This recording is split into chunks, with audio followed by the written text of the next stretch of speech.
पानी के बिलों में 23% इजाफा कर दिया गया है। आपके मुखालफिन कह रहे हैं कि मुर्तज़ा वहाब ने महंगाई के दौर में जो है मासूम अवाम पर पानी का बम गिरा दिया है। ये जो कराची दुश्मन लोग हैं ना, मैं इनके ऊपर क्या बोलूं। बस जो चाइना कटिंग करने वाले थे वो मेरे ऊपर इल्ज़ाम लगाएंगे। इंशाल्लाह इख्तियारात का वसाइल का रोना नहीं रोएंगे, दूसरों को रुलाएंगे।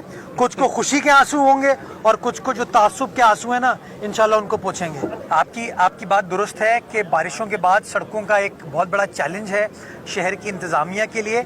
हमारी केएमसी की जो 106 सड़कें हैं उनकी रिहैबिलिटेशन का प्रोसेस इंशाल्लाह कुछ जगहों पे जहाँ छोटे पैचेस रिक्वायर्ड हैं वहाँ तो स्टार्ट हो चुका है, लेकिन जहाँ बड़े पैचेस रिक्वायर्ड जैसे एम ए जिन्ना रोड पे मेजर इशू देखने को आ रहा है, उनके ऊपर इंशाल्लाह जैसी बारिश का सीज़न ख़त्म होगा 15 से 20 सितंबर बताया जाता है, उसके बाद इंशाल्लाह काम शुरू कर दिया जाएगा। उसके अलावा हमारी जो अपनी डेवलपमेंट की कुछ स्कीम्स हैं उसके ऊपर हमने टेंडरिंग कर लिया, उसके ऊपर भी काम स्टार्ट कर दिया जाएगा।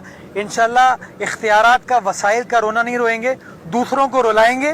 कुछ को खुशी के आंसू होंगे और कुछ को जो तासुब के आंसू है ना, इंशाल्लाह उनको पोंछेंगे। अच्छा ये बताइए किसका यार, ये इन्वेस्टमेंट चूंकि केएमसी ने एक पाई खर्च नहीं की, केएमसी की कंट्रीब्यूशन है ज़मीन और इन्वेस्टमेंट।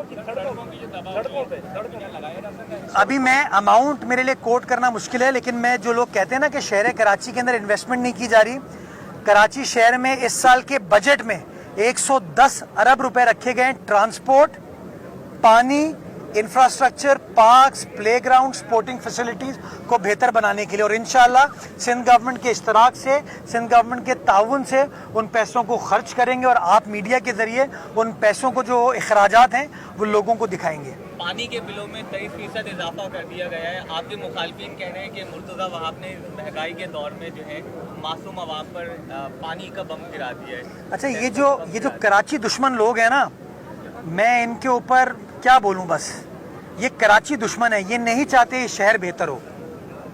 ये राशन बैग तकसीम करके खुश हो जाते हैं, चंदे वाले काम करके लोग खुश हो जाते हैं। जो चाइना कटिंग करने वाले थे वो मेरे ऊपर इल्ज़ाम लगाएंगे। मैं तो चाइना कटिंग से ज़मीनों को पाक करके आज शहरियों के हवाले कर रहा हूँ। जो पार्क्स बंद थे वो आज शहर की इंतजामिया के पास वापस आ चुके हैं। इसी सफारी पार्क में आपको याद होगा जो पुराने सहाफ़ी हैं, असलाह बरामद हुआ था।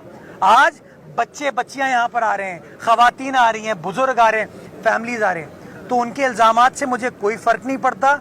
मेरा टारगेट, मेरी सियासी जमात का टारगेट, मेरे पार्टी के चेयरमैन का सदर आसिफ अली जरदारी साहब का टारगेट ये है कि हमें शहर की खिदमत करनी है। इस शहर के अंदर मज़ीद पानी को लाने के लिए हब कनाल काम स्टार्ट कर दिया गया है। डिसैलिनेशन का अखबार में ऐड आ गया है। सेवरेज ट्रीटमेंट प्लांट को हमने चालू कर दिया है। जो मोरीपुर वाला है, वाटर रिसाइकलिंग की तरफ हम जा रहे हैं। ये वो लोग हैं जो मुझ पे इल्ज़ाम लगा रहे हैं जिनके दौर में महमूदाबाद TP2 की ज़मीन की चाइना कटिंग हो गई थी। वो लोग खुदारा मुझ पे इल्ज़ाम ना लगाएं, मैं बोलना शुरू करूंगा तो फिर वो नाराज़ हो जाते हैं वो लोग।